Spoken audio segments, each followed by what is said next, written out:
لله رب العالمين والصلاة والسلام على أشرف الأنبياء والمرسلين وعلى آله وصحبه أجمعين.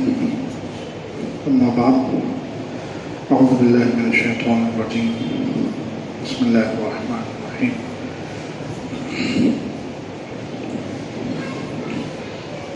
وما كان لمؤمن ولا مؤمنة إذا قضى الله ورسوله أمرا أن يكون لهم الخيرة من أمرهم ومن يعص الله ورسوله فقد ضل ضلالا مبينا. وإذ تقول للذي أنعم الله عليه وأنعمت عليه أمسك عليك زوجك واتق الله وتخفي في نفسك ما الله مبديه وتخشى الناس والله أحق أن تخشى. فلما قضى زيد وطرا زوجناكها. صدق الله العظيم. اللهم صل على سيدنا محمد وعلى آل سيدنا محمد وبارك وسلم. اللهم صل على سيدنا محمد وعلى آل سيدنا محمد وبارك وسلم. اللهم صل على سيدنا محمد وعلى آل سيدنا محمد وبارك وسلم. حضور اقدس صلی اللہ علیہ وسلم کی مبارک سیرت کا سلسلہ وار تذکرہ الحمدللہ چل رہا ہے. سن 4 ہجری کے اہم واقعات اور احکامات بیان ہو رہے تھے. اب حضور اقدس صلی اللہ علیہ وسلم کے ایک نکاح کا تذکرہ ہے، جس کے بارے میں اختلاف ہے کہ یہ سن 4 ہجری میں ہوا یا 5 ہجری میں. اکثر علماء کی رائے ہے کہ سن 5 ہجری میں ہوا. تو یہاں سے سن 5 ہجری کے واقعات اور احکامات شروع کرتے ہیں. یہ جو نکاح ہے یہ حضرت زینب بنت جحش رضی اللہ عنہا سے حضور اقدس صلی اللہ علیہ وسلم کا ہوا. حضرت زینب رضی اللہ عنہ یہ حضور اقدس صلی اللہ علیہ وسلم کی پھوپھی ذات بہن ہے. حضور کے ایک پھوپھی کا نام امیمہ بنت عبد المطلب تھا. ان کی یہ بیٹی تھی اور ان کے 3 بھائی، وہ تینوں بھی مسلمان ہوئے اور ایک لیکن بعد میں مرتد ہو گئے. حضرت عبداللہ ابن جحش، عبید اللہ ابن جحش، ابو احمد ابن جحش، ان کے واقعات ہم سنتے رہتے ہیں سیرت میں. عبداللہ ابن جحش رضی اللہ عنہ نے جو غزوہ احد میں دعا کی تھی کہ اللہ ایسے دشمن سے کل میرا مقابلہ کرا جو سخت حملے والا ہو، طاقتور ہو. وہ مجھ پر حملہ کرے، میں اس پر حملہ کروں، پھر وہ مجھے تیرے نام پر قتل کر دے، شہید کر دے اور میرے جسم کے ٹکڑے ٹکڑے کر دے، اور جب قیامت کے دن میں تیرے سامنے پیش کیا جاؤں تو میں یہ کہہ سکوں کہ یہ سب اے اللہ تیرے لیے ہوا. تو وہی عبداللہ ابن جحش، ان کی بہن ہیں حضرت زینب بنت جحش رضی اللہ عنہ. یہ بھی شروع زمانے میں مکہ مکرمہ میں مسلمان ہوئی، اور بعض علماء کہتے ہیں دونوں طرف انہوں نے ہجرت کی ہے، حبشہ کی بھی اور مدینہ منورہ کی بھی، اور بعض کہتے ہیں کہ ایک ہی ہجرت کی ہے، مدینہ منورہ کی.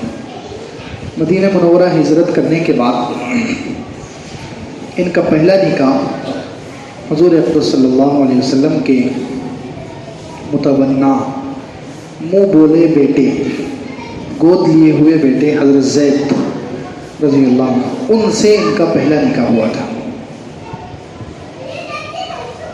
اور وہ نکاح خود حضور اقدس صلی اللہ علیہ وسلم کے حکم سے ہوا.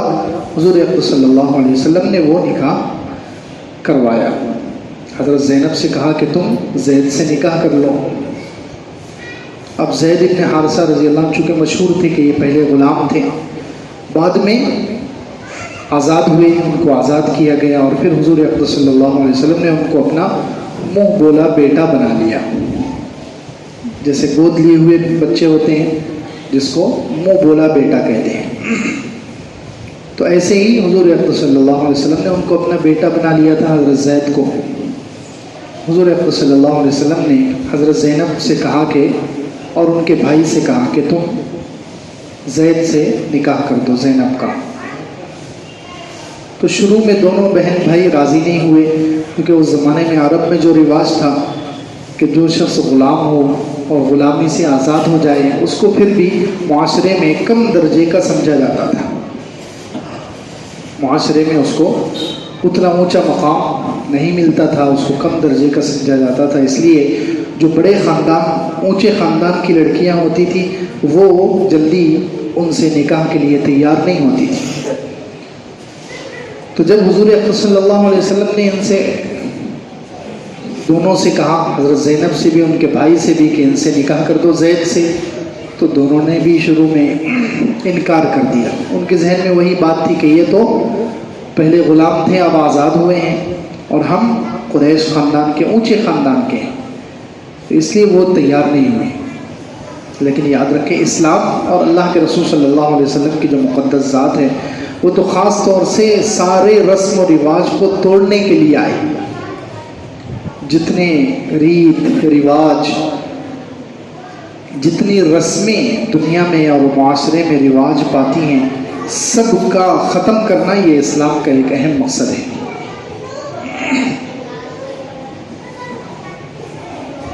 سب کو ختم کرنا یہ اسلام کا ایک اہم مقصد ہے۔ اللہ کے رسول صلی اللہ علیہ وسلم کا گویا ایک اہم مشن تھا، یہ رسم و رواج کو ختم کرنا، ریت جو پرانی رواجیں چلتی آ رہی ہیں اس کو ختم کرنا، اور سارے انسانوں کو ایک جیسا بنانا، مساوات قائم کرنا، انسانوں کے درمیان، خاندانوں کے درمیان، معاشرے میں جو اونچ نیچ ہے اس کو ختم کرنا۔ جو دنیاوی اعتبار سے فخر ہوتا ہے کسی چیز پر، خاندانوں پر، مال پر، خوبصورتی پر، یہ جو اونچ نیچ معاشرے میں ہوتی ہے اس کو ختم کرنا، یہ ایک اسلام کا اہم مقصد تھا۔ اس لیے اللہ کے رسول صلی اللہ علیہ وسلم نے یہ نکاح کروایا۔ تو حضرت زید کے بارے میں کہا کہ ان سے نکاح کر لو، وہ تیار نہیں ہوئے، تو اللہ تعالیٰ نے قرآن کی آیت اتار دی جو 22 پارے میں ہے، وَمَا كَانَ لِمُؤْمِنٍ وَلَا مُؤْمِنَةٍ إِذَا قَضَى اللَّهُ وَرَسُولُهُ أَمْرًا أَن يَكُونَ لَهُمُ الْخِيَرَةُ مِنْ أَمْرِهِمْ۔ کسی مومن مرد اور مومن عورت کے لیے جائز نہیں ہے جب اللہ اور اس کا رسول ان کے بارے میں کسی چیز کا فیصلہ کر دیں تو پھر کسی بھی مومن اور مرد اور عورت کو اختیار نہیں رہتا، ان کا اختیار ختم ہو جاتا ہے، اختیار ختم ہو جاتا ہے۔ ما کان لہم الخیرہ، یہ اختیار جو ہے اللہ اور اس کے رسول صلی اللہ علیہ وسلم نے جس کے بارے میں کوئی فیصلہ کر دیا، اب اس شخص کو اپنی ذات کے بارے میں فیصلہ کرنے کا کوئی اختیار نہیں ہے، وہ فیصلہ ماننا ہی ہے اگر مومن ہے۔ یہ آیت نازل ہوئی، صحابہ تھے وہ، سبحان اللہ، وہ صحابہ تھے، ان کے دلوں میں ایمان رچ بس گیا تھا، دلوں میں ایمان داخل ہو گیا تھا، وہ سب سے بڑا اللہ کو مانتے تھے، اور سب سے زیادہ مقدس اور تعظیم کے قابل حضور اکرم صلی اللہ علیہ وسلم کو انسانوں میں وہ سمجھتے تھے۔ اس لیے جیسے ہی یہ آیت اتری تو فوراً دونوں نے سر جھکا دیا، سبحان اللہ، دونوں نے کہا کہ اللہ کا حکم آ گیا، قرآن کی آیت اتر گئی کہ کسی مومن مرد اور عورت کو اختیار نہیں ہے، جب اللہ اور اس کا رسول ان کے بارے میں کسی چیز کا فیصلہ کر دے تو اب اس کو ٹالنا یا اس کو ریجیکٹ کرنا یہ کسی کو اختیار نہیں ہے۔ تو پھر ان دونوں نے قبول کر لیا، اور حضرت زید اور حضرت زینب رضی اللہ عنہا کا نکاح ہو گیا، لیکن وہ نکاح زیادہ چل نہیں سکا، دونوں میں انبن ہوتی تھی۔ اب ظاہر سی بات ہے جب حضرت زینب پہلے سے تیار نہیں تھی اس نکاح کے لیے تو اب بعد میں نکاح کیسے ہوگا؟ اس لیے ہمیشہ آپس میں لڑائی ہوتی تھی، ہمیشہ اونچ نیچ اور ہمیشہ آپس میں نوک جھونک ہوتی رہتی تھی۔ حضرت زید رضی اللہ عنہ پریشان رہتے تھے، بار بار آ کر حضور اکرم صلی اللہ علیہ وسلم سے کہتے کہ اللہ کے رسول کیا میں طلاق دے دوں زینب کو؟ اللہ کے رسول صلی اللہ علیہ وسلم ان سے کہتے کہ نہیں، طلاق مت دو، برداشت کرو، صبر کرو، کیونکہ میرے کہنے پر تم نے یہ رشتہ کیا ہے، میرے کہنے پر یہ رشتہ ہوا ہے، اب اگر طلاق دو گے تو اور زیادہ بدنامی ہوگی خاندان میں بھی۔ اس لیے اللہ کے رسول صلی اللہ علیہ وسلم ان کو روکتے رہتے تھے۔ اب جب یہ معاملہ زیادہ ہی بڑھ گیا، دونوں میں آپس میں نا اتفاقی اور آپس کی لڑائی بہت زیادہ شدت اختیار کر گئی اور نبھانے کی کوئی شکل باقی نہیں رہی، تو اس وقت اب حضور اکرم صلی اللہ علیہ وسلم کے دل میں خیال آیا کہ یہ نکاح جو حضرت زید کا حضرت زینب سے ہوا تھا یہ میرے کہنے پر ہوا تھا، اگر یہ طلاق ہو جاتی ہے یہ رشتہ ٹوٹ جاتا ہے تو پھر اب حضرت زینب کیونکہ حضور اقدس صلی اللہ علیہ وسلم کی پھوپھیری بہن ہے، پھوپھوزاد بہن ہے، تو اب ان کی دلجوئی کی، ان کی تسلی کی ایک ہی شکل رہے گی کہ میں ان سے نکاح کر لوں، ان کی تسلی کی اور ان کے دلاسے کے لیے ایک ہی شکل باقی رہے گی کہ میں خود ان سے نکاح کر لوں، ورنہ وہ ہمیشہ کے لیے ہو سکتا ہے ناراض رہیں۔ تو اللہ کے رسول صلی اللہ علیہ وسلم یہ سوچ رہے ہیں، اور علماء کہتے ہیں کہ اسی میں اللہ تعالیٰ کی طرف سے گویا ابھی کھلا حکم تو نہیں آیا، لیکن چھپ کر جو اللہ کی طرف سے دل میں بات ڈالی جاتی ہے، پہلے سے پیشین گوئی دے دی گئی کہ آپ کا ان سے نکاح ہوگا، آپ کا ان سے نکاح ہوگا، حضرت زینب سے حضور اقدس صلی اللہ علیہ وسلم کا نکاح ہوگا، اس کا اشارہ دے دیا گیا، یہ اشارہ دے دیا گیا، لیکن حضور اقدس صلی اللہ علیہ وسلم کو دل میں خوف محسوس ہو رہا ہے، کس چیز کا ڈر لگ رہا ہے، کس چیز کا، کہ یہ اس زمانے میں چونکہ عرب میں یہ رواج تھا کہ اگر کسی کو گود لے لیے، کسی کو منہ بولا بیٹا بنا لیے، کسی کو گود لے کر اس کو بیٹا بنا لیے تو اس کو لوگ سگے بیٹے کی طرح سمجھتے تھے، اس کو سگے بیٹے کی طرح، حقیقی بیٹے کی طرح سمجھا جاتا تھا تمام احکامات میں۔ اس زمانے میں یہ رواج تھا عربوں میں کہ جس کو ایک مرتبہ بیٹا بنا لیا اور اس کو گود لے لیا تو اب اس کو وراثت بھی ملے گی، جتنے جو سگے بیٹے کے جو احکامات ہوتے ہیں وہ سب اس پر لاگو ہوتے تھے، حتیٰ کہ اگر اس بیٹے کا انتقال ہو جائے یا وہ بیٹا اپنی، وہ منہ بولا بیٹا ہے حالانکہ سگا بیٹا نہیں ہے، گود لیا ہوا بیٹا ہے، وہ اگر اپنی بیوی کو طلاق دیتا ہے یا اس کا انتقال ہو جاتا ہے تو اس کے انتقال کے بعد یا اس کے طلاق کے بعد اس کی بیوی سے نکاح کرنے کو اچھا نہیں سمجھا جاتا تھا، اس کو سگے بیٹے کی طرح سمجھتے تھے نا وہ لوگ، تو اس لیے یہ لوگ، ان لوگوں کے ذہنوں میں یہ بات بیٹھی ہوئی تھی کہ یہ تو بیٹے کی طرح ہے، لہذا اس کی بیوی سے یہ باپ نکاح نہیں کر سکتا جس نے گود لیا ہے۔ تو اب اللہ کے رسول صلی اللہ علیہ وسلم کو اللہ کی طرف سے اشارہ تو مل گیا کہ زینب سے آپ کا نکاح ہوگا، لیکن اب حضور صلی اللہ علیہ وسلم ہچکچا رہے ہیں کہ میں معاشرے میں سب کے سامنے یہ کہوں گا کہ زینب سے میرا نکاح ہونے والا ہے، تو لوگ منافقین جو ہیں وہ تو موقع کی تلاش میں رہتے تھے، مشرکین موقع کی تلاش میں رہتے تھے، وہ کہیں گے کہ دیکھو انہوں نے تو اپنے بیٹے کی بیوی سے نکاح کر لیا، انہوں نے اپنے بیٹے کی، حالانکہ وہ سگے بیٹے نہیں ہیں، گود لیے ہوئے بیٹے، منہ بولے بیٹے۔ تو اللہ کے رسول صلی اللہ علیہ وسلم کو یہ خطرہ محسوس ہوا کہ اگر میں اعلان کروں گا اور سب سے کہہ دوں گا تو لوگ مشرکین اور منافقین پروپیگنڈا کریں گے، چال چلیں گے اور بدنامی کریں گے کہ دیکھو انہوں نے تو اپنے بیٹے کی بیوی سے نکاح کر لیا، اس لیے اللہ کے رسول صلی اللہ علیہ وسلم خاموش ہو گئے۔ اس پیشین گوئی کو جو اللہ کی طرف سے یا تو خفیہ وحی کہہ لیں یا دل میں بات ڈالی گئی، اس کو اللہ کے رسول صلی اللہ علیہ وسلم نے چھپایا اور یہ سوچتے رہے کہ جب وقت آئے گا اللہ تعالیٰ خود اس کو ظاہر کر دے گا۔ تو جب وقت آیا تو اللہ تعالیٰ نے قرآن میں اس کو وضاحت کے ساتھ بیان بھی کیا اور ہلکے پھلکے انداز میں حضور اقدس صلی اللہ علیہ وسلم کو بتلایا، اذ تقول للذی انعم اللہ علیہ وانعمت علیہ امسک علیک زوجک واتق اللہ وتخفی فی نفسک ما اللہ مبدیہ وتخشی الناس واللہ احق ان تخشاہ۔ کہ نبی جی اس وقت کو یاد کیجئے جب آپ اس سے، یعنی حضرت زید سے کہہ رہے تھے کہ تم نبھاتے رہو، امسک علیک زوجک، اپنی بیوی کو روکے رکھو، حضور اقدس صلی اللہ علیہ وسلم تو نبھانے کی تعلیم دے رہے تھے، وتخفی فی نفسک، آپ اپنے دل میں چھپا رہے تھے وہ جس کو اللہ ظاہر کرنے والا تھا، یعنی یہ وہی جو پہلے پیغام مل چکا تھا کہ ان سے نکاح ہوگا، لیکن حضور اقدس صلی اللہ علیہ وسلم نے معاشرے میں اس لیے ظاہر نہیں کیا کہ منافقین کو موقع مل جائے گا اور منافقین یہ بات چلائیں گے کہ دیکھو یہ اپنے بیٹے کی بیوی سے نکاح کر رہے ہیں، اس لیے حضور اقدس صلی اللہ علیہ وسلم نے چھپایا۔ تو اللہ تعالیٰ کہہ رہے ہیں وَتَخْشَى النَّاسَ وَاللَّهُ أَحَقُّ أَن تَخْشَى، آپ لوگوں سے ڈر رہے تھے، ڈرنے کا مطلب یہ کہ منافقین کیا کہیں گے، مشرکین کیا کہیں گے۔ خیر آگے اللہ تعالیٰ نے کہا فَلَمَّا قَضَى زَيْدٌ مِّنْهَا وَطَرًا زَوَّجْنَاكَهَا، جب زید نے اس سے اپنی حاجت پوری کر لی تو ہم نے اس کا تم سے نکاح کر دیا۔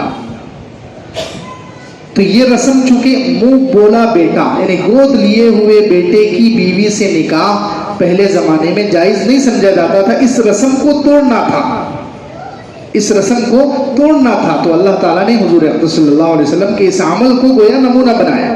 حضور اقدس صلی اللہ علیہ وسلم سے خود کہا کہ آپ زینب سے نکاح کر لیں تاکہ دنیا سے یہ رسم، یہ جو معاشرے میں یہ بات جو چل پڑی ہے کہ جو گود لیے ہوئے بیٹے کی بیوی کو بھی اپنے اوپر حرام سمجھتے ہیں، یہ غلط بات ہے، یہ رسم ٹوٹ جائے۔ اس لیے اللہ تعالیٰ نے حضور اقدس صلی اللہ علیہ وسلم کا یہ نکاح کروایا کہ عمل کے ذریعے سے بتلایا۔ خیر جب یہ آیت اتری تو اللہ کے رسول صلی اللہ علیہ وسلم نے پھر حضرت زینب رضی اللہ عنہا کے پاس نکاح کا پیغام حضرت زید کے ذریعے سے ہی بھجوایا۔ حضرت زید رضی اللہ عنہ جو تھے انہی کے ذریعے سے پیغام بھجوایا۔ حضرت زید رضی اللہ عنہ کہتے ہیں میں گیا، حضرت زینب رضی اللہ عنہ آٹا گوندھ رہی تھی، کہتے ہیں میں وہاں پہنچا اور پہنچ کر میں نے ان سے رخ پھیر لیا۔ اب ان کے دل میں عظمت پیدا ہو گئی، حضرت زید رضی اللہ عنہ کے دل میں، پہلے تو وہ ان کی بیوی تھی لیکن اب طلاق ہو گئی اور اب اللہ کے رسول صلی اللہ علیہ وسلم کا رشتہ لے کر وہ گئے ہیں، تو وہ جو ہے حضرت زید کی بھی ماں بن چکی ہے اور پوری امت کی ماں بن چکی ہے، پوری امت کی ماں بن چکی ہے، لہٰذا اب ان کا ایک اونچا مقام ہو گیا ہے۔ اس لیے حضرت زید رضی اللہ عنہ نے ان کی طرف دیکھا نہیں، پیٹ پھیر کر کھڑے رہے اور ان سے کہا کہ زینب تمہیں مبارک ہو، خوشخبری ہو، اللہ کے رسول صلی اللہ علیہ وسلم نے تم سے نکاح کا پیغام بھیجا ہے۔ اب حضرت زینب رضی اللہ عنہا کا اللہ تعالیٰ کے پاس مقام دیکھیں اور ان کا اللہ سے قرب، اللہ سے تعلق دیکھیں۔ انہوں نے کیا کہا؟ ما انا بصانعۃ شیئا حتی اوامر ربی، میں کوئی بھی کام اس وقت تک نہیں کرتی جب تک کہ میں اپنے اللہ سے مشورہ نہ کر لوں۔ اللہ اکبر، جب تک کہ میں کوئی بھی کام، حالانکہ پیغام کس کی طرف سے آ رہا ہے؟ اللہ کے رسول صلی اللہ علیہ وسلم کی طرف سے نکاح کا پیغام بھیجا جا رہا ہے۔ حضرت زینب اور سارے صحابہ کرام کو معلوم تھا کہ حضور اقدس صلی اللہ علیہ وسلم کوئی بھی کام اللہ کی وحی کے بغیر نہیں کرتے۔ حضور اقدس صلی اللہ علیہ وسلم جو بھی بات کہیں گے، جو بھی عمل کریں گے، وہ کس کی طرف سے ہوتا ہے؟ وہ اللہ کی طرف سے وحی ہوتا ہے، اپنے دل سے وہ کوئی کام نہیں کرتے۔ پھر بھی حضرت زینب رضی اللہ عنہ کیا کہہ رہے ہیں؟ ما انا بصانعۃ شیئا حتی اوامر ربی، میں کوئی بھی کام نہیں کرتی جب تک کہ اپنے رب سے مشورہ نہ کر لوں۔ تو انہوں نے استخارے کی نماز پڑھی، گئے اور ہر اس زمانے میں ہر گھر میں ایک جگہ ہوتی تھی خاص جس کو پاک صاف رکھتے تھے، ہونی چاہیے، ہمارے بھی ہر گھر میں ہونی چاہیے، لیکن آج کل تو ایسا ماحول نہیں ہے ہمارے پاس رکھنے کا، سوائے چند لوگوں کے جو گھر میں ایک مخصوص جگہ بناتے ہیں جس کو پاک رکھتے ہیں، جہاں نماز کا اہتمام ہوتا ہے، بہت کم لوگ ہیں، ورنہ ہم لوگ اس کا اہتمام نہیں کرتے۔ ہمارے کھانے کی جگہ ہوتی ہے، پکانے کی جگہ ہوتی ہے، سونے کی جگہ ہوتی ہے، مہمانوں کے بیٹھنے کا روم ہوتا ہے، لیکن نماز کی کوئی جگہ نہیں ہوتی۔ حالانکہ یہ صحابہ سے ثابت ہے، حضور اقدس صلی اللہ علیہ وسلم کی بیویوں سے ثابت ہے، صحابہ کرام حضرت عتبان ابن مالک رضی اللہ عنہ کا مشہور واقعہ بخاری شریف میں ہے کہ انہوں نے اپنے گھر میں ایک مخصوص جگہ بنائی نماز پڑھنے کے لیے، تو اللہ کے رسول صلی اللہ علیہ وسلم کو اسپیشل بلایا اور کہا کہ آپ پہلے یہاں پر 2 رکعت پڑھیے اس جگہ میں تاکہ برکت حاصل ہو۔ تو ایک جگہ بھی بنائی انہوں نے گھر میں نماز پڑھنے کے لیے، عبادت کے لیے، اور اللہ کے رسول صلی اللہ علیہ وسلم سے گویا اس کا افتتاح کرایا۔ تو یہ ثابت ہے، لیکن ہم لوگ اس کا اہتمام نہیں کرتے۔ ہمارے گھر میں ساری جگہ گندی ہی گندی ہوتی ہے، ناپاک ہی ناپاک ہوتی ہے، کوئی جگہ ایسی خاص اسپیشل نماز کے لیے نہیں ہوتی، حالانکہ ہونی چاہیے کوئی جگہ، کوئی کمرہ ہو یا کمرے میں کوئی حصہ ہو۔ اگر چھوٹا گھر ہے تو کمرے میں ایک آدھ مصلی کی جگہ تو نکال سکتے ہیں کہ وہاں پر ہم اس کو خوشبو لگا کر رکھیں، وہاں ہمیشہ پاک کپڑا بچھا ہوا ہو، وہاں چھوٹا بچہ نہ جائے، وہاں کوئی گندگی نہ ہو، اس کو خوشبو سے دھونی دے کر رکھیں، پاک رکھیں، تاکہ وہاں گھر کی عورتیں بھی عبادت کریں اور مرد کو موقع ملے، تنہائی ہو یا تہجد ہو تو مرد بھی وہاں عبادت کر سکے۔ تو خیر حضرت زینب رضی اللہ عنہ کے گھر میں وہ جگہ تھی، وہ فوراً گئی اور استخارے کی نماز پڑھی۔ اب یہاں سے استخارے کی اہمیت معلوم، کتنی بڑی چیز ہے یہ استخارہ۔ استخارہ کس کو کہتے ہیں؟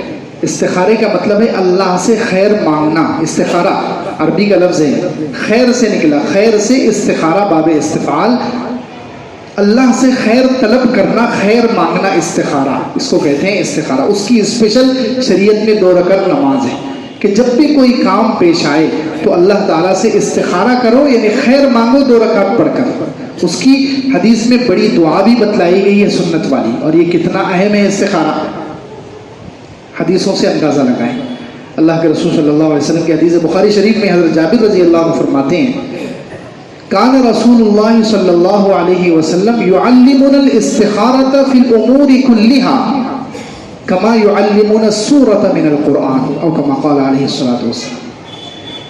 کہ حضرت جابر فرماتے ہیں کہ حضور اقدس صلی اللہ علیہ وسلم ہمیں استخارہ، تمام کاموں کے لیے استخارہ سکھاتے تھے، اور ایسے سکھاتے تھے جیسے قرآن کی کوئی سورت سکھاتے ہیں. اب اندازہ لگائیں قرآن کی سورت کتنے اہتمام سے سکھائی جاتی ہے، اتنے اہتمام سے حضور اقدس صلی اللہ علیہ وسلم صحابہ کرام کو استخارہ سکھاتے تھے. آج رواج ہمیں معلوم ہی نہیں ہے. استخارہ اچھے لوگوں کو، اچھے حاجی، نمازی اور نیک لوگ تو مسجدوں کے پابند ہیں، ان کو نہیں پتا ہوتا استخارہ کس کو کہتے ہیں. جو کر بھی لیا تو آج کل ہم نے استخارہ کو حج کے جیسا بنا لیا، زندگی میں ایک بار، جیسے حج کے لیے زندگی میں ایک بار جاتے ہیں بس. استخارہ ہر ہفتے کرنے کی چیز ہے. روز کوئی مسئلہ پیش آیا روز کر سکتے ہیں، 3 بار کر سکتے ہیں، دن میں 5 بار کر سکتے ہیں، کبھی بھی کر سکتے ہیں، کتنا بھی کر سکتے ہیں. جتنا کریں گے اتنا اللہ کا قرب ملے گا. انسان اللہ کے تیزی سے قریب ہوگا استخارے کے ذریعے. حضرت شاہ ولی اللہ محدث دہلوی رحمۃ اللہ علیہ نے فرمایا استخارہ کیا ہے. دیکھیں استخارے کی اہمیت اس سے سمجھیں. حضرت شاہ ولی اللہ محدث دہلوی ہندوستان کے وہ عالم اور وہ محدث ہیں جس کو ہندوستان میں جتنے مسلمانوں میں جتنے فرقے ہیں، سب فرقے ان کو اپنا بڑا مانتے ہیں. سب فرقے ان کو اپنا بڑا مانتے ہیں، اپنا امام مانتے ہیں، اپنا عالم مانتے ہیں. اتنا بڑا مقام ہے ان کا ہندوستان میں. تو وہ کیا فرماتے ہیں کہ استخارہ کیا ہے.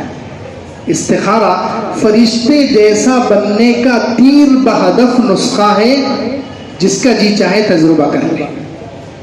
فرشتے جیسا بننا ہے تو اس کے لیے تیر بہدف، جیسے تیر کو مارو نشان پر تو جیسے تیر نشانے پر جا کر لگتا ہے، ایسے ہی جو شخص استخارے کی عادت ڈالے گا پکی بات ہے وہ فرشتوں کے جیسا بن جائے گا. اب فرشتوں کے جیسے بننے کا کیا مطلب؟ ہم تو انسان ہیں، فرشتے کیسے بنیں گے؟ مطلب یہ ہے کہ جیسے فرشتے کوئی بھی کام اپنی طرف سے نہیں کرتے. فرشتے ہر کام اللہ کے حکم سے کرتے ہیں. یہ تو قرآن میں ہے کہ وہ جو بھی کام کریں گے وہ اللہ کے حکم سے کریں گے، اور کبھی بھی لا یعصون اللہ ما امرهم، وہ اللہ کی نافرمانی نہیں کرتے اللہ کے حکم میں، اور اللہ تعالیٰ جیسے کہتا ہے ان کو ویسے ہی کرتے ہیں. تو جو شخص استخارہ کرے گا، یعنی بار بار 2 رکعت نماز پڑھ کے اللہ سے ہر کام میں خیر مانگے گا، تو وہ گویا فرشتوں کی صفت حاصل کر لے گا، آسانی سے فرشتوں کے جیسا بن جائے گا. یعنی وہ اپنی مرضی چھوڑ دیتا ہے، اپنی مرضی سے نکل گیا، اس نے اپنے کام کو اللہ کی مرضی کے تابع کر دیا. تو بتائیے اللہ تعالیٰ مدد کریں گے کہ نہیں کریں گے؟ اس لیے استخارہ اتنا اہم عمل ہے کہ اللہ کے رسول صلی اللہ علیہ وسلم صحابہ کرام کو کیسے سکھاتے تھے؟ جیسے قرآن کی کوئی سورت سکھاتے تھے، قرآن کی کوئی سورت سکھاتے تھے. اسی طریقے سے ایک اور ترمذی کی حدیث ہے، اس میں فرمایا من سعادت ابن آدم استخارتہ اللہ. آدمی کی خوش قسمتی، دیکھو ہر ایک چاہتا ہے میری قسمت اچھی ہو جائے، قسمت اچھی کرنا، نصیب جگانا ہر ایک کی خواہش ہوتی ہے میری قسمت اچھی ہو جائے. اللہ کے رسول صلی اللہ علیہ وسلم نے نسخہ دیا کہ جو چاہتا ہے اس کی قسمت اچھی ہو جائے وہ استخارے کی عادت ڈالے، 2 رکعت نماز پڑھے اور اللہ سے خیر مانگے. استخارہ جو اپنی قسمت جگانا چاہتا ہے، تو انسان کی خوش قسمتی کی علامت، اچھی قسمت ہونے کی نشانی ہے استخارتہ اللہ، اللہ سے استخارہ کرنا. ومن شقوۃ ابن آدم ترکہ استخارۃ اللہ، او کما قال علیہ الصلوۃ والسلام. آدمی کی بدبختی یہ، بد نصیبی یہ ہے کہ انسان اللہ سے استخارہ کرنا چھوڑ دے، اللہ سے خیر مانگنا چھوڑ دے تو وہ بد نصیب ہے، اس کی قسمت پھوٹ گئی، قسمت خراب ہو گئی. آج ہم روتے ہیں ہماری قسمت خراب ہو رہی، کیوں؟ ہم نے اپنے ہاتھ سے خراب کی، ہم اللہ سے خیر ہی نہیں مانگتے، استخارہ نہیں کرتے، تو قسمت ہم نے خود پھوڑی ہے اپنے ہاتھ سے. قسمت جگانا چاہتے ہیں تو استخارے کو پکڑ لیں. اس لیے ایک حدیث میں فرمایا ما ندیم من استشار وما خاب من استخار. جو بھی مشورہ کرتا ہے وہ شرمندہ نہیں ہوتا، اور جو استخارہ کرتا ہے وہ کبھی ناکام اور نامراد نہیں ہوتا، اس کا ہر کام بن جاتا ہے استخارہ کرنے والے کا۔ تو اس لیے استخارہ اتنی بڑی چیز ہے، اتنی بڑی نعمت ہے۔ اور کیوں ملا ہے؟ شاہ ولی اللہ محدث دہلوی رحمۃ اللہ علیہ کی زبان سے سن لیں کہ پہلے زمانے میں جو ہے عرب میں فال نکالتے تھے، قسمت، جیسے آج کل جو ہے بہت سارے نجومی ہوتے ہیں، جوتشی ہوتے ہیں جو آئندہ مستقبل کے حالات بتاتے ہیں، اور بہت سارے لوگوں کو شوق ہوتا ہے کہ ہمارے آگے کیا لکھا ہوا ہے، ہماری زندگی میں ہمیں معلوم ہو جائے، حالانکہ اس کو خود نہیں معلوم بیچارے کو اس کے قسمت میں کیا لکھا ہوا ہے، لیکن لوگ جاتے ہیں ایسے لوگوں کے پاس۔ تو شاہ ولی اللہ محدث دہلوی رحمۃ اللہ علیہ لکھتے ہیں کہ پہلے زمانے میں عربوں میں رواج تھا کہ اپنی قسمت معلوم کرتے تھے، کام کے بارے میں، ہر کام کے بارے میں معلوم کرتے تھے، یہ کام ہوگا یا نہیں ہوگا، تو وہ فال نکلواتے تھے، تیر ہوتے تھے۔ اس زمانے میں جو مندر اور ان کی جو عبادت گاہیں تھی اس میں تیر رکھے ہوتے تھے، تو وہ مجاور کے پاس جاتے تھے، مندر کے پجاری کے پاس جاتے تھے اور اس سے فال نکالتے تھے کہ میں یہ کام کرنے جا رہا ہوں، تجارت کرنے کے لیے جا رہا ہوں، سفر کے لیے جا رہا ہوں، تو کیا کروں، یہ کام کروں یا نہ کروں۔ تو اب وہ اس کے پاس تیر کی تھیلی ہوتی تھی، 3 قسم کے تیر ہوتے تھے۔ ایک تیر پر لکھا ہوتا تھا امرانی ربی، میرے رب نے حکم دیا۔ دوسرے تیر پر لکھا ہوتا تھا نہانی ربی، میرے رب نے مجھے منع کیا۔ تیسرا تیر خالی ہوتا تھا، تو اب وہ ہاتھ ڈال کر نکالیں گے تو تیر نکل گیا، اس کے اوپر لکھا ہوا ہے امرانی ربی، رب نے حکم دیا، تو کہیں گے ہاں یہ کام اچھا ہے، کر لو۔ اللہ نے کہاں حکم دیا، جھوٹ ہے یہ، بس تسلی کے لیے، تسلی کے لیے بس جو تیر نکل گیا اس پر لکھا ہوا ہے اگر نہانی ربی، رب نے منع کیا، تو رک جاتے تھے، حالانکہ اللہ نے کہاں منع کیا۔ یہ تو بس قسمت والوں کے کھیل ہیں، یہ پیسہ کمانے کے لیے لوگ دھندے کرتے ہیں۔ تو یہ عادت تھی ان لوگوں کو، فال نکلوانا، آگے کا حال معلوم کرنا، یہ کام ہوگا یا نہیں ہوگا، اس کے بارے میں ایک انسان کو جستجو، تجسس، فکر لگی ہوتی ہے کہ ہوگا یا نہیں ہوگا، تو وہ معلوم کرنے کے لیے جاتے تھے۔ تو شاہ ولی اللہ محدث دہلوی رحمۃ اللہ علیہ کہتے ہیں اس کے مقابلے میں اللہ تعالیٰ نے اب پوری دنیا کو، قیامت تک کے آنے والے انسانوں کو استخارہ دے دیا ہے کہ اب آگے کا حال معلوم مت کرو، بس 2 رکعت پڑھو اور آگے کی خیر مانگ لو، ہر کام میں اللہ سے خیر نکلوا لو، بھلائی مانگ لو، خیر مانگ لو، اس کے لیے اس کے مقابلے میں استخارہ دیا گیا کہ جو بھی کام پیش آئے اس میں استخارہ کرو۔ اور یاد رکھیں، ہم لوگ سوچتے ہیں کہ صرف شادی کے ٹائم کرنا ہے یا بڑا کاروبار کھولنا ہے اس وقت کرنا ہے، ایسے بڑے کام کے لیے نہیں۔ حدیث میں جو بخاری کے الفاظ پڑھے گئے اس میں کیا فرمایا صحابی نے کہ کان رسول اللہ صلی اللہ علیہ وسلم یعلمنا الاستخارہ فی الامور کلھا، کہ حضور ہمیں استخارہ سکھاتے تھے تمام کاموں میں، فی الامور کلھا، کام چھوٹا ہو یا بڑا، چاہے شادی ہو، قرض لینا ہو یا تجارت کرنی ہو، حتیٰ کہ علاج کرنا ہے، آپریشن کرانا ہے یا نہیں کرانا ہے، اس کے بارے میں ہم لوگ نہیں کرتے اور پھنس جاتے ہیں، لاکھوں روپے ڈال دیتے ہیں اور پھر علاج بھی نہیں ہوتا، کیونکہ ہم نے اللہ سے خیر ہی نہیں مانگی، ہم نے استخارہ ہی نہیں کیا۔ یہی ہو رہا ہے۔ ایک بزرگ نے ایک واقعہ لکھا، اس زمانے کا واقعہ، ایک نیک فیملی تھی، ایک نیک خاندان تھا، نیک گھرانہ تھا، ان کی عادت تھی وہ لوگ ہمیشہ استخارہ کر کے اللہ سے خیر مانگ کے کام کرتے تھے، لیکن ایک مرتبہ ایسا ہوا ان کے گھر میں بچہ اچانک بیمار پڑ گیا اور اس کا پیشاب رک گیا اور پیٹ پھول گیا۔ اب انہوں نے جو چھوٹی موٹی دوائیں گھر میں رکھی ہوتی پہلے وہ دوائیں دی، اس سے فرق نہیں ہوا، حکیموں کے پاس گئے ان سے فرق نہیں ہوا، تو فوراً وہ دواخانے ہسپتال چلے گئے، لے کر بھاگ گئے۔ جیسے ہوتا ہے عام طور پر بیماری، اچانک کوئی ہارٹ آ جائے، اچانک کوئی بیماری ہو جائے تو لوگ کیا کرتے ہیں، فوراً اٹھائیں اور دواخانے میں لے کر چلے گئے۔ تو انہوں نے بھی اس طریقے سے کیا، بچے کو پیٹ پھول گیا، پیشاب رک گیا تو فوراً بچے کو لے کر دواخانے میں چلے گئے۔ اب دواخانے میں جانے کے بعد ڈاکٹروں کی ٹیم جمع ہوئی، انہوں نے اس کا معائنہ کیا، چیک کیا، تو کہا کہ یہ بچے کے گردوں میں کچھ مسئلہ پیدا ہو گیا ہے، اس سے فوراً آپریشن کر کے اس کے گردے صاف کرنے پڑیں گے، آپ لوگ دستخط کر لو۔ آپریشن، بڑے آپریشن سے پہلے سگنیچر لیتے ہیں، دستخط لیتے ہیں، تو ماں باپ سے کہا کہ تم دستخط کر لو۔ اب ماں باپ دستخط کے لیے تیار ہیں، اب دستخط کر رہے ہیں تو وہاں کوئی اللہ کا نیک بندہ تھا جو اس فیملی کو جانتا تھا، اس اللہ کے نیک بندے نے ان سے کہا کہ ارے تم نے استخارہ کیا ہے، اتنا بڑا کام کر رہے ہو، بڑا آپریشن ہے یہ، اس سے پہلے تم نے استخارہ کیا ہے، اللہ سے خیر مانگی ہے؟ وہ کہنے لگے اس میں استخارے کی کیا ضرورت ہے، سارے ڈاکٹروں کا علم کہہ رہا ہے کہ آپریشن کرنا ہی ہے تاکہ بچہ بچ جائے۔ تو تو انہوں نے کہا کہ نہیں دیکھو، سارے ڈاکٹر ہوں، سارے انسان ہوں، سارے انسانوں کا علم جہاں ختم ہوتا ہے اللہ کا علم وہاں سے شروع ہوتا ہے. جہاں انسانوں کا علم ختم ہوتا ہے، انسانوں کی طاقت ختم ہوتی ہے، وہاں سے اللہ کی قدرت اور اللہ کا علم شروع ہوتا ہے. تو اس لیے پتہ نہیں یہ آپریشن کامیاب ہوگا یا نہیں ہوگا، اس کا علم اللہ ہی کو ہے، اس کا علم اللہ ہی کو ہے. تو اللہ سے مانگ لو. اور دیکھیں اللہ کے رسول صلی اللہ علیہ وسلم نے حدیث میں جو استخارے کی دعا سکھائی ہے اس میں الفاظ بھی یہی ہیں کہ اللہ کے رسول صلی اللہ علیہ وسلم نے سکھایا کہ اللہ سے مانگو ان كنت تعلم ان هذا الامر خیر لی فی دینی ومعاشی وعاقبت امری فاقدره لی ویسره لی. اے اللہ اگر یہ کام جو ہم کرنے جا رہے ہیں اگر یہ ہمارے لیے بہتر ہے، آپ جانتے ہیں دنیا میں یا آخرت میں اور ہمارے انجام کے اعتبار سے یہ کام اچھا ہے تو اس کو ہمارے لیے آسان کر دیجئے، مقدر کر دیجئے. اور اگر اس کام میں شر ہے، دنیا یا آخرت کے اعتبار سے کوئی برائی ہے تو اس کام کو ہم سے پھیر دیجئے. دعا میں الفاظ بھی یہی سکھائے اور اس میں اللہ کے علم اور اللہ کی قدرت کا حوالہ دیا ہے. فَإِنَّكَ تَعْلَمُ وَلَا أَعْلَمُ فَإِنَّكَ تَقْدِرُ وَلَا أَقْدِرُ. اے اللہ آپ کے پاس قدرت ہے، ہمارے پاس قدرت نہیں ہے، آپ کے پاس علم ہے، ہم جاہل ہیں. تو انہوں نے کہا کہ یہ ڈاکٹروں کا علم ہے ٹھیک ہے لیکن اللہ کا علم سب سے بڑا ہے، تم پہلے استخارہ کر لو. فوراً ان کی بات سمجھ میں آ گئی، انہوں نے استخارہ کیا. دونوں ماں باپ نے استخارہ کیا، 2 رکعت نماز پڑھی اور اللہ سے خیر کا سوال ہے. اللہ اگر اس آپریشن میں خیر ہے تو آپریشن ہو جائے، شر ہے تو اس کو پھیر دیجیے ہم سے. اب وہ استخارہ کر کے آئے اور ڈاکٹروں سے پوچھا کہ کیا کیفیت ہے. تو اب پہلے سب ڈاکٹر کہہ رہے تھے کہ آپریشن کرنا ہے، اب ڈاکٹروں کی 2 رائے ہوگی.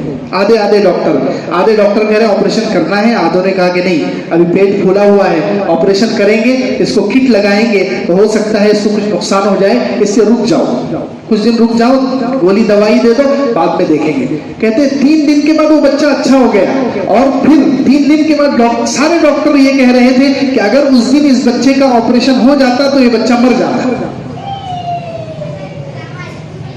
اگر اس دن آپریشن ہو جاتا تو بچہ مر جاتا. لیکن ان کو یہ بچہ بھی بچ گیا، آپریشن کا خرچہ بھی بچ گیا. یہ ساری خیر کہاں سے ملی؟ استخارے سے. تو اندازہ لگائیں ہر کام میں آپریشن کرانا ہے، علاج کرانا ہے، شادی کرنی ہے، کاروبار کرنا ہے، کوئی بھی چھوٹا یا بڑا کوئی بھی کام کرنا ہے، روزانہ استخارہ کر سکتے ہیں. استخارے کی عادت ڈالیں، بہت بڑا عمل ہے. اللہ کے رسول صلی اللہ علیہ وسلم نے صحابہ کرام کو سکھایا اور آج تک یہاں تک پہنچا ہے. اس کی دعا ہم یاد کریں، استخارے کی دعا. اور وہ دیکھ کر بھی دعا پڑھ سکتے ہیں، خالی 2 رکعت استخارے کی نیت سے پڑھنا ہے اور بعد میں استخارے کی دعا پڑھنا ہے. وہ دیکھ کر بھی پڑھ سکتے ہیں. سنت والی دعا ہے، اس میں سنت والی دعا کا نور ہی الگ ہوتا ہے. سنت والی دعا میں ایک عجیب تاثیر اور عجیب نور ہوتا ہے. اس لیے ہم استخارے کی عادت ڈالیں. خیر بات چل رہی تھی کہ حضرت زینب رضی اللہ عنہا نے کیا کیا؟ استخارہ کیا اور اللہ سے مشورہ کیا. دیکھیں یہاں بھی حالانکہ پیغام ان کو نکاح کا کس کی طرف سے آیا؟ اللہ کے رسول صلی اللہ علیہ وسلم کی طرف سے آیا. اب ہم جیسا ہوتا تو ہم سوچتے کہ اللہ کے رسول تو ہر کام وحی سے کرتے ہیں، اب استخارے کی کیا ضرورت ہے؟ لیکن انہوں نے استخارہ کیا، پھر بھی اللہ سے خیر مانگی تو اللہ تعالیٰ کو ان کا یہ عمل کتنا پسند آیا. اب یہاں سے بھی معلوم ہوگا استخارہ کتنی بڑی چیز ہے کہ یہ حضرت آدم علیہ السلام کے بعد، حضرت آدم علیہ السلام کے بعد پہلا نکاح ہے جو اللہ تعالیٰ نے خود عرش پر پڑھا ہے.